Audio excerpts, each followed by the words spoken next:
¿Cómo puede una madre acompañar a su hija hacia un destino que ya conoce? Hay dolores que no tienen nombre, y el de Luis Subirús fue ver a su hija, Bernadette, caminar por la vida sabiendo cuándo llegaría su final. En la empobrecida Lourdes parecía una niña como cualquier otra, frágil, sin educación, destinada al olvido.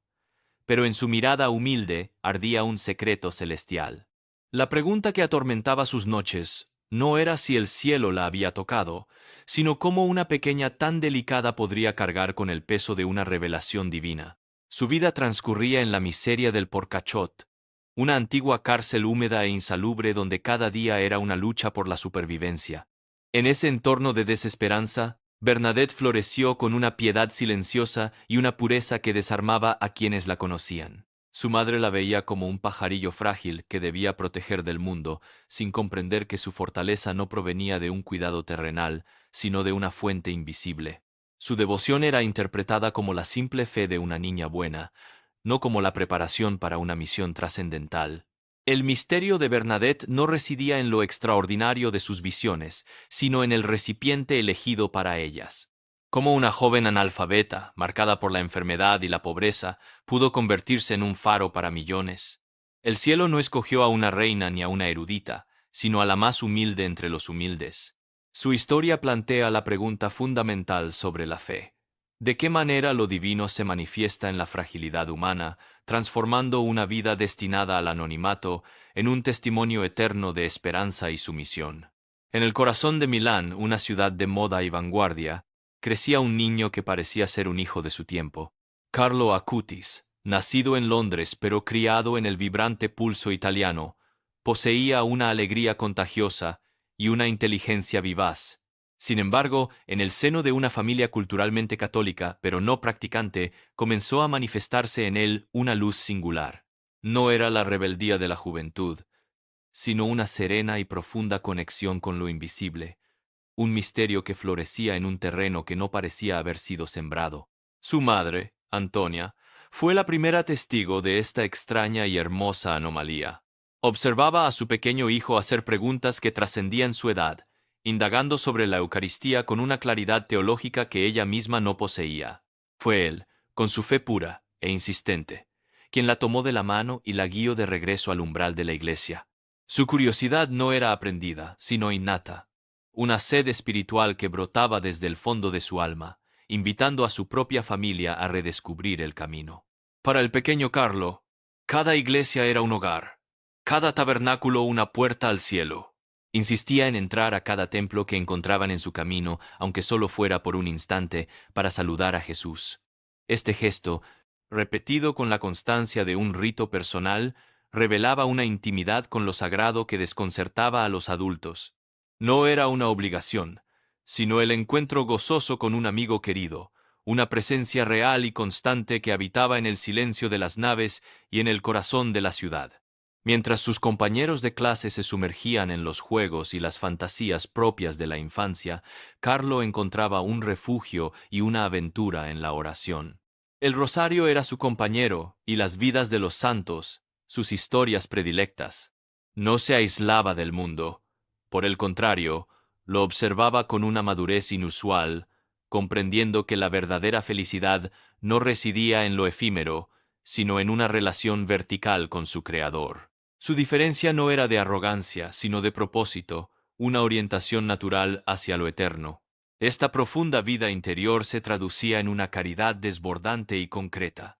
Desde muy temprana edad, su mirada se detenía en los olvidados de la sociedad. Ahorraba su dinero para comprar sacos de dormir para los sin techo o compartía su merienda con quien pedía limosna en la calle. Su compasión no era un acto calculado para ganar aprobación, sino el reflejo espontáneo de un corazón que reconocía en el rostro del pobre y del que sufre la imagen misma de Cristo, a quien tanto amaba. Así, su infancia no fue simplemente una colección de momentos piadosos, sino la preparación silenciosa para una misión extraordinaria. Cada acto de amor, cada oración susurrada y cada visita a Jesús Eucaristía forjaba el alma de un apóstol para el nuevo milenio. El cielo estaba moldeando a un joven santo que, sin saberlo, se preparaba para demostrarle al mundo que la santidad no era una reliquia del pasado, sino una posibilidad vibrante y accesible en la era digital que apenas comenzaba a despuntar. El corazón de su fe latía al ritmo de la Eucaristía. Para Carlo no era un símbolo, sino la presencia viva y real de Jesús, su mejor amigo. La llamaba su autopista al cielo, una conexión directa con la eternidad. La misa diaria no era una obligación, sino una necesidad vital, el momento en que su alma se recargaba de una fuerza divina que lo impulsaba a vivir cada día con un propósito superior. En el silencio de la adoración encontraba respuestas y consuelo, anclando su joven existencia en el misterio más grande. Junto a Jesús Eucarístico, caminaba siempre la Virgen María. Carlo la veía como la primera custodia viviente, el arca que trajo la salvación al mundo. El rosario era el ancla que lo mantenía conectado a ella, una conversación filial que recitaba con devoción. No concebía un amor a Cristo sin un profundo afecto por su madre. Esta piedad mariana, tierna y constante, protegía su fe y le enseñaba la humildad necesaria para servir, reflejando el modelo de entrega total que ella representaba. Fue esta pasión eucarística la que encendió en él una idea revolucionaria: utilizar la tecnología para la evangelización. Con la paciencia de un monje medieval y la habilidad de un nativo digital, se embarcó en la monumental tarea de catalogar todos los milagros eucarísticos reconocidos por la Iglesia. Su habitación se convirtió en un centro de investigación, donde cada clic era un acto de fe. Quería que el mundo entero viera, a través de la pantalla, la evidencia tangible de la presencia real de Cristo. Su computadora dejó de ser una simple herramienta de estudio o entretenimiento para transformarse en un púlpito digital. Carlo comprendió, con una lucidez profética, que Internet no tenía por qué ser un lugar de perdición, sino que podía convertirse en un vasto continente para la misión. Unió dos mundos que parecían opuestos: el silencio del sagrario y el ruido de la red. De esta manera, se convirtió en un ciberapóstol, demostrando que la santidad no tiene fronteras y que cualquier medio puede ser santificado. De repente, la energía que definía su juventud pareció desvanecerse. Lo que comenzó como un cansancio atribuido al ritmo de un adolescente se reveló como el presagio de una tormenta. En octubre de 2006, un velo de fragilidad cubrió su rostro sonriente, y el vigor de sus 15 años cedió ante un mal invisible que avanzaba con una celeridad implacable. Su cuerpo, que había sido instrumento de caridad y movimiento, se vio forzado a una quietud que su alma nunca conocería, preparándose para una prueba inesperada. El diagnóstico cayó como una sentencia inapelable: leucemia mieloide aguda, en su forma más agresiva y fulminante. Los médicos hablaron de días, quizás semanas, dejando a su familia suspendida en un abismo de incredulidad y dolor.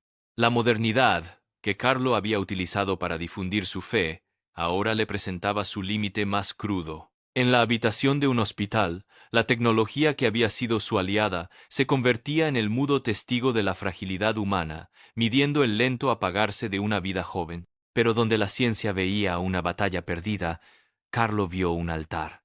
Al ingresar al hospital, su primera y más lúcida declaración no fue de miedo, sino de propósito. Con una serenidad que desarmó a quienes lo escuchaban, ofreció todos los sufrimientos que habría de padecer. Sus palabras, precisas y solemnes, resonaron con la fuerza de un juramento sagrado. Ofrezco todo esto al Señor, por el Papa y por la Iglesia, para no tener que ir al purgatorio e ir directo al cielo. El Hospital de San Gerardo de Monza se convirtió en el escenario de su último testimonio. A pesar del dolor que corroía su cuerpo, una sonrisa nunca abandonó sus labios. Se preocupaba por las enfermeras, preguntándoles si estaban cansadas, y transformaba su lecho de enfermo en un faro de paz. Los que entraban a su habitación para consolarlo, salían de ella consolados, tocados por la visión de un joven que vivía su calvario no como una tragedia, sino como el cumplimiento de un plan de amor. Para su madre, Antonia, cada momento era una mezcla de agonía y revelación. El instinto maternal gritaba contra la injusticia de ver a su hijo consumirse, pero sus ojos de fe comenzaban a percibir algo más profundo. La paz inexplicable de Carlo, su entrega total y consciente, no era la resignación de un adolescente, sino la consumación de una vida enteramente orientada a Dios. Entendió que no estaba presenciando una muerte, sino el nacimiento de su hijo a la vida eterna, un acto profético anunciado en cada gesto de su corta existencia. No hubo quejas, ni preguntas sobre el porqué de su destino. Su sufrimiento se convirtió en su última y más elocuente homilía. Cada punzada de dolor era una oración, cada momento de debilidad una ofrenda. Carlo vivió su pasión con la misma naturalidad con la que había vivido su fe, uniendo su dolor al de Cristo en la cruz. Su entrega no fue un final pasivo, sino la acción más poderosa de su vida. Un sí definitivo que sellaba su autopista al cielo y abría un camino para incontables almas. La llama de su vida terrenal se extinguió con una velocidad sobrecogedora. En solo 3 días, el avance de la enfermedad consumió su cuerpo, pero no su espíritu. En el silencio de aquella habitación, rodeado por el amor de sus padres, su tránsito fue sereno, una entrega consciente y pacífica. No hubo lucha contra el final, sino un abandono confiado en los brazos del Padre. El 12 de octubre de 2006, el joven ciberapóstol cerró los ojos a este mundo para abrirlos a la eternidad que tanto anhelaba. El silencio que siguió a su último suspiro fue profundo y abrumador. Para su familia, el mundo se detuvo, dejando un vacío que parecía imposible de llenar. El dolor de la pérdida era agudo, una herida abierta en el corazón de una madre que había acompañado a su hijo hasta el umbral del cielo. Era la noche oscura del alma, el momento en que la fe se enfrenta a la prueba más dura. Creer en la promesa de la vida eterna cuando la realidad de la muerte es tan palpable y desoladora. En medio del luto, resonaban sus propias palabras, una advertencia profética y un testamento de vida. Todos nacen como originales, pero muchos mueren como fotocopias. Carlo no fue una copia. Su existencia, aunque breve, fue una obra maestra de autenticidad, un diseño único tejido con hilos de fe, caridad y una alegría radical. Su muerte no fue la interrupción de una vida, sino la firma final del artista sobre su creación, demostrando que la santidad es la máxima expresión de la originalidad humana. El día de su funeral, una multitud inesperada llenó la iglesia, rostros desconocidos que habían sido tocados de alguna manera por su testimonio. Fue la primera señal de que su historia no terminaba en una tumba. La sensación de pérdida comenzó a transformarse en la certeza de una presencia que trascendía la muerte. Su familia comprendió que no habían perdido a un hijo, sino que lo habían entregado al mundo. La autopista al cielo que él había construido para sí mismo se estaba convirtiendo en un camino para otros. Su historia no permaneció confinada entre los muros de Milán. Como un eco digital, comenzó a extenderse a través de la misma red que él había consagrado. La exposición sobre los milagros eucarísticos, su gran obra, viajó por los 5 continentes, llevada por manos anónimas y un anhelo compartido de esperanza. Su tumba en Asís se convirtió en un inesperado punto de peregrinación, un lugar donde el silencio hablaba de una vida que, aunque terminada en la tierra, apenas comenzaba su misión desde el cielo. Pronto, los testimonios comenzaron a florecer, historias de conversiones y gracias recibidas a través de su intercesión. Jóvenes alejados de la fe encontraban en su figura un puente de regreso a casa.